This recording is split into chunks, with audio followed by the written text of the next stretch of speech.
For this project, we will need one small piece of clay, a toothpick, and we can also have a toothbrush. The toothbrush is going to be used for scoring, slipping, and smoothing. I've got some slip here, which is a mixture of clay and water, and I'm ready to attach some things with this toothbrush. I am not going to use this toothbrush until I am attaching, because if I do, it will make my clay too wet, and I don't want my clay to get too wet and sticky. If you don't have a toothpick, don't worry, you might not even need it so much, but we're going to use it to make some lines in our clay and to write our name at the end. So our first job today with this project is going to be to pinch off some of the clay, just a small amount, maybe like a ping pong ball size, and set it aside. Then we're going to take the main chunk of the clay and roll it between our palms like this until it becomes smooth. I kind of need to press firmly on it, but I don't want to squish it like this. So that's pressing too hard at one time. So I'm pressing firmly and rolling, and I'll show you this from different ways so you can see how my hands are moving. And then, once it's pretty smooth, I'm just gonna look it over.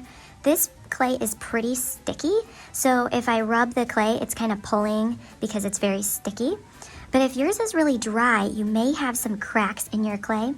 If you do get some cracks in your clay that are not smoothing away with just a gentle finger rub, then you could dip your finger into the water and just get one little tiny dab of water and smooth out some of those cracks. I don't really have a lot of cracks, so I'm not going to spend too much time doing that.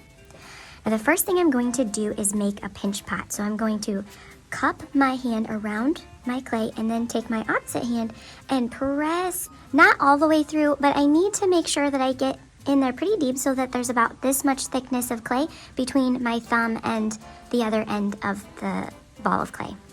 Now I'm going to thin out these walls of the pinch pot so that I have a little cup shape. This is going to give me the basic shape of my bird nest. So I'm just going to pinch and turn, pinch and turn.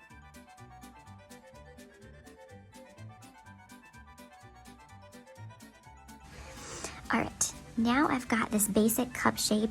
However, it kind of wobbles a little bit. So what you're gonna wanna do to make sure it sits flat is just tap it down onto the table a little bit.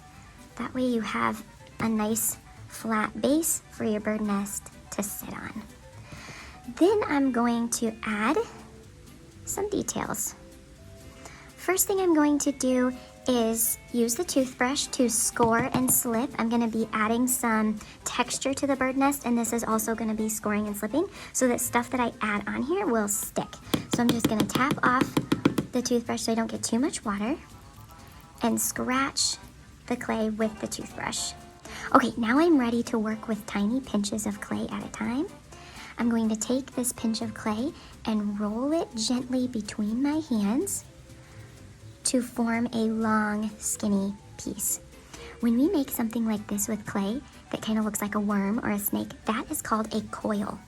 And I'm trying to make really tiny coils for my project because this is going to look like pieces of twigs or grass or other plants, and it's okay if they break. So it's all right. Now, if I roll this on my clay mat, this is a piece of canvas that I have cut as my work surface. If I roll this on the dusty canvas, that can work out okay, but it really is going to dry out my piece quite a bit, and it might crack and break apart. Now I'm just gonna start lining my nest with these little pieces. And I'm gonna keep going. So I'm gonna do that again. Take a little pinch, gently roll it between my hands, and I'll keep adding to this.